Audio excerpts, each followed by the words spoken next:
本当の平和はわからん。俺は弥彦の痛みを忘れない。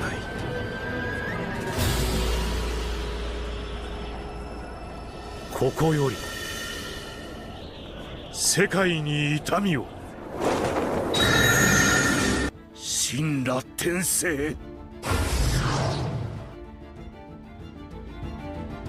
Kita telah akrab dengan semesta para ninja, sebuah landscape penuh jurus memukau dan petualangan Naruto Uzumaki.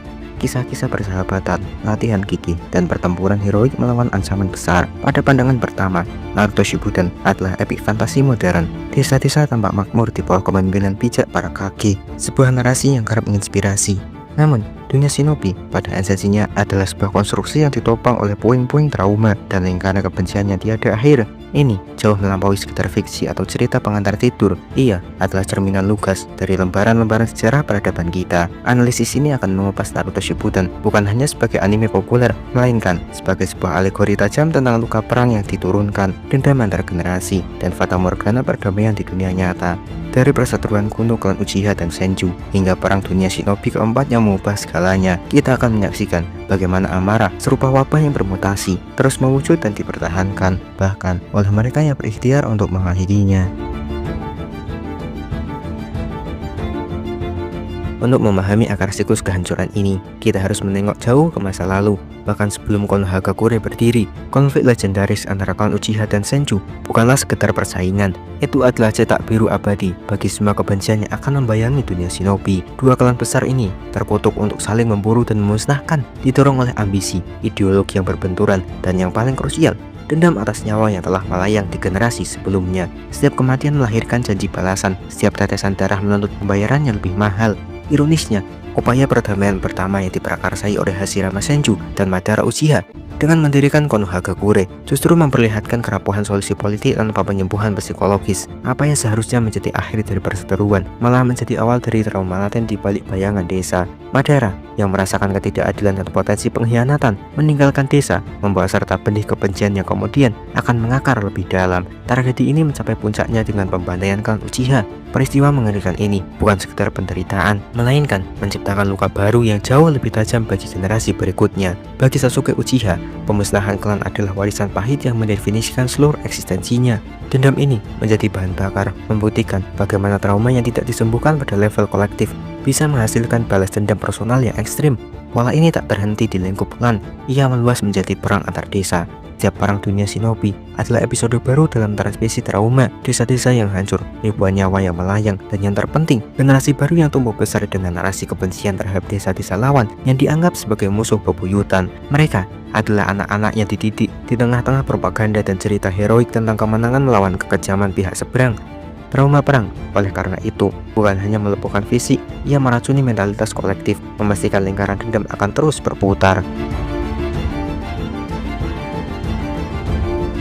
Naruto Uzumaki, sang pahlawan utama, berulang kali berjuang untuk mewujudkan perdamaian, mirip dengan Hashirama Senju di masa lampau. Ia mencoba membangun jembatan antar desa, menghentikan pertikaian, dan menyatukan semua pihak. Namun mengapa setiap jeda dalam konflik selalu terasa sementara? Perang baru seolah ditakdirkan untuk muncul kembali.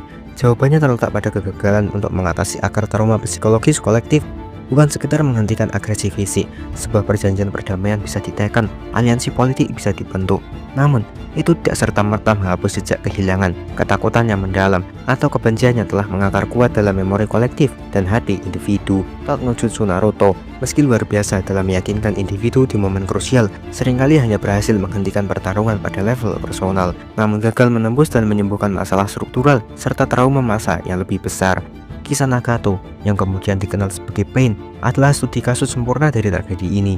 Trauma masa kecilnya, kehilangan orang tua, hidup di tengah kemiskinan akibat perang, dan menyaksikan kematian sahabatnya Yahiko, mendorongnya untuk mencari perdamaian melalui cara yang lebih mengerikan, menciptakan rasa sakit yang universal.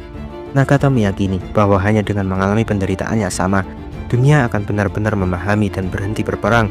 Ini adalah sebuah solusi ekstrim yang lahir dari luka mendalam dan keputusasaan, bukan dari pemahaman yang sehat tentang kemanusiaan. Perdamaian yang ditawarkan oleh solusi politik atau kekuatan militer semata mungkin mampu menghentikan senjata, tetapi ia tidak memiliki daya untuk menyembuhkan jiwa-jiwa yang terluka. Selama trauma masa lalu tidak diproses dan dihadapi secara jujur, selama narasi kebencian terus diwariskan dari generasi ke generasi melalui cerita, pendidikan, dan propaganda, maka setiap perdamaian hanyalah fata morgana, sebuah jeda yang tipis sebelum badai kehancuran berikutnya tiba. Dari siklus kebencian yang tak terputus dan kegagalan perdamaian yang berulang, muncullah individu-individu yang terdorong oleh penderitaan menawarkan solusi ekstrim. Mereka adalah manifestasi dari trauma yang telah mencapai puncaknya, mengubah penderitaan menjadi ideologi yang menghancurkan.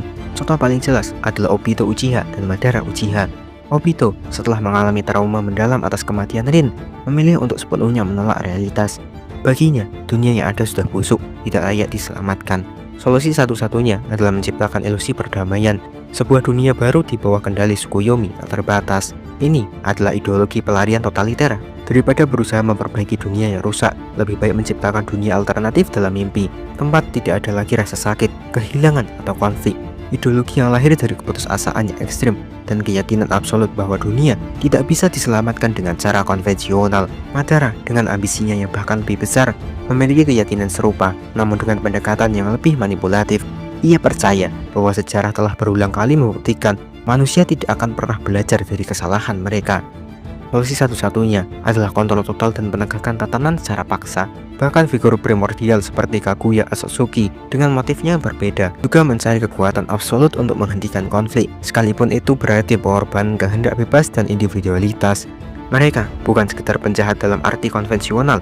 Mereka adalah produk yang lahir dari siklus kebencian dan trauma yang sama. Kisah mereka adalah cerminan dari bagaimana penderitaan masa lalu yang tidak tertangani ketika diakumulasikan dan didera oleh keputusasaan dapat melahirkan ideologi ekstrim di dunia nyata.